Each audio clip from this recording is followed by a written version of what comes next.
Hey everybody, it's the Mad Master here. I'm just doing a video today, and this video is about social anxiety. And I wanted to talk about this because this comes up from time to time that people have this kind of almost black and white or kind of weird perception, like very either or perception of the way that it permeates a person's life as far as say for example, they have family that they don't talk to, or friends that they have situations with. And I just wanted to kind of clear the air about this misperception about social anxiety. And I was reading over some studies that it even affects things in like an interpersonal relationship, like if you have a significant other and stuff like that. There's little things, there are little parts of social anxiety they affect that have it has on everything. I mean, I'm thinking about this, and if you have like general, I hate to talk about mental health on here because I think like a lot of people overemphasize the whole thing today in these days just a little bit. I don't like talking about it all too much, but I figured I'd talk about this because it just kind of there's been people over the years that have kind of said things about it and said things about certain things. And I think certain people understand better now than they did, but there are people that do not understand this concept that you can have social anxiety even amongst close people in your life. And I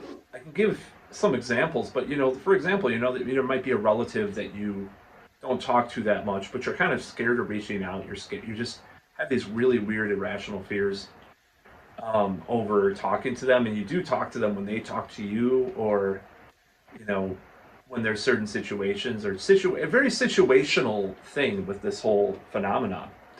And I don't think like a lot of people understand that it affects things in such a way that just little things like, and there's things that contradict each thing too. Like for example, I'll talk about my own life a little bit. Sometimes I'm in a really shitty mood at work.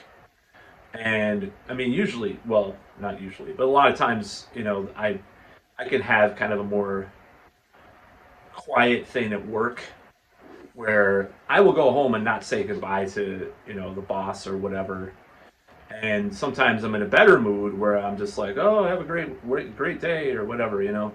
So I feel like there's little things that get in the way of things.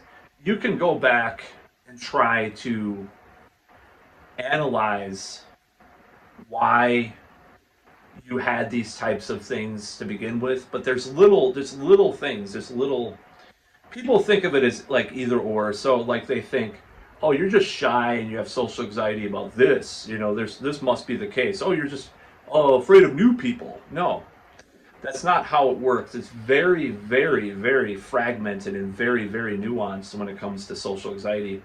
Like that, for example, in that. So I could go, and I'm going to speak from personal experience. I can go to work, and then I will, just kind of go my own way, and without saying goodbye to a boss, for example, or someone in authority. However, this is how inconsistent it is. I could be with a friend that kind of hypes me up in a certain way. And I could go with a friend, out to, downtown or something, and like, hey, let's go flirt with some women or something. I'll go, I'll say something to the woman, so, and then, but then I'll, usually what happens to me is, unfortunately, this is my main sticking point, is I'll walk off after, a few sentences. Nevertheless, you could say, well, isn't saying goodbye to your boss easier than going up to a woman you don't know? And I'm like, yes, in theory it should be, but not necessarily, in the way that each individual person has a sort of anxiety issue or certain mental health things that happen to them. There's certain trigger. I hate to use this word because it's such a cliched word. You're triggered. Whatever that was, Triggly or whatever from years in the back, or whatever. There's certain people that have not misused, but abused the whole word triggered in over the years. But there are certain psychological triggers that can get to you. with regards to anxiety and depression and stuff. So I don't really like the. It bothers me that people have the impression that they do about certain types of anxiety or depression or whatever. There's just certain things that you can have these little things that intertwine, and it's very complex and very nuanced, more than people say. So the whole notion is that you're this quiet person, that you have friends and you're really close friends. I mean, for example, even with my close friends, I have a hard time saying their name sometimes. Like, hey, I'm not going to say a name. Mark. Mark, go over there. I have a hard time doing that. I say dude, or whatever. Hey, dude, go over there. I don't say their first name. I have a hard time sometimes, and it feels weird coming out of me. So there's certain things like that are related to social anxiety that they have that people don't seem to understand. So there's people that I have a hard time initiating with, and that's been a kind of a problem lately. I'm like, well, I'm afraid of rejection on this weird level that I can't even explain to people, but then nevertheless it happens, and it's very complicated. It's a very complicated psychology, and people want to simplify it like, oh, you either have social anxiety where, oh, you can't go in front of crowds, the thing, talk to strangers, but with your family and your friends, you should be just perfect model person, be able to do 100% everything. It's like this, like fucking almost like a perfectionism when people characterize these things, or almost it's almost like a caricature that they present in their head, a straw man they present in their brain about how you should be with people. And they think that because you have social anxiety, they misunderstand, and they think it's just black or white. It's like that or this, and it's not. It's weaved into a lot of daily things and daily, things. So my whole thing is that I'm a performer. So if I play with a band, and other than the very first show I played back in, was it 2004? Was the first show I ever played with a band. Other than back then, because I'm old, but I'm not that. I mean, I'm not super old, but it's 2004. I had a hard time, but I got it. It kind of smoothed over after that. But yet, I can also go a day without saying goodbye to my boss, or talking to relatives. Certainly at times where I'm just like, I can't initiate something. I feel weird doing it. Now, this is tight. I'm going through a lot of stuff right now where I'm looking at my life, and I'm looking at a lot of different things that I've done, kind of a inner game thing that I'm doing right now with a lot of my life. And I realized a lot of the passivity is because of a lot of different things. There's a lot of things that go into that, and so a lot of it. Some of it is definitely social anxiety, though. So it's kind of interweave. It's kind of intertangled. I like the word intertangled. There's a self-help dating guru who used to talk about detangling or intertangled things. I'm not going to say who it is. He's kind of I'm not going to talk about who that is, but he talked about this in in regards to like the occult, or like inner psychology and stuff like that. I'm kind of fascinated by that concept. So things could be intertangled within your consciousness, or your mental, your psychology, that you have to detangle these things, or it's the better thing to do is detangle these types of things.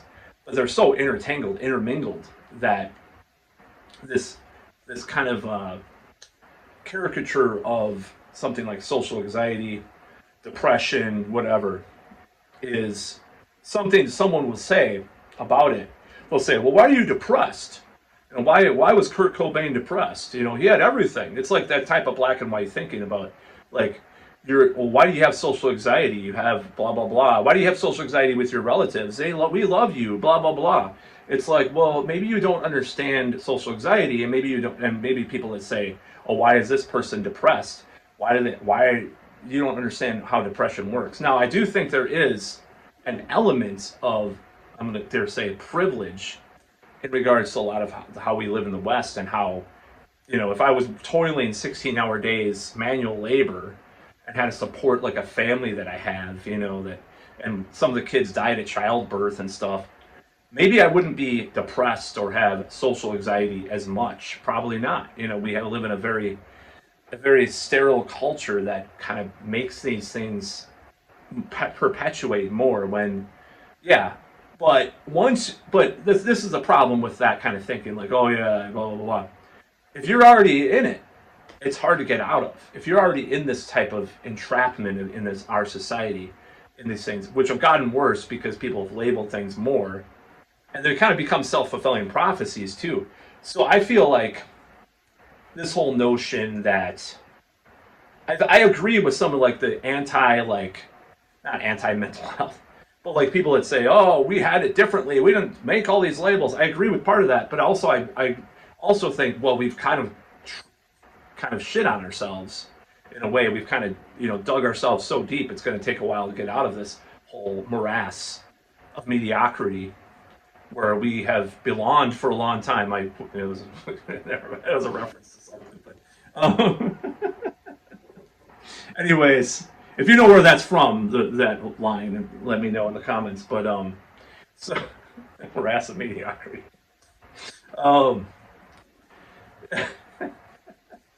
anyways, I'm kind of getting off track here. So yes, I do not believe that one should look at anything in mental health the way that they do, because they often get trapped in these labels and all these things. As far as like stigmatizing people for it in this way or putting them in these boxes or categories, from the perception that it has to be this way or this way. It's very complicated. It's very nuanced and very complex. So that's about all.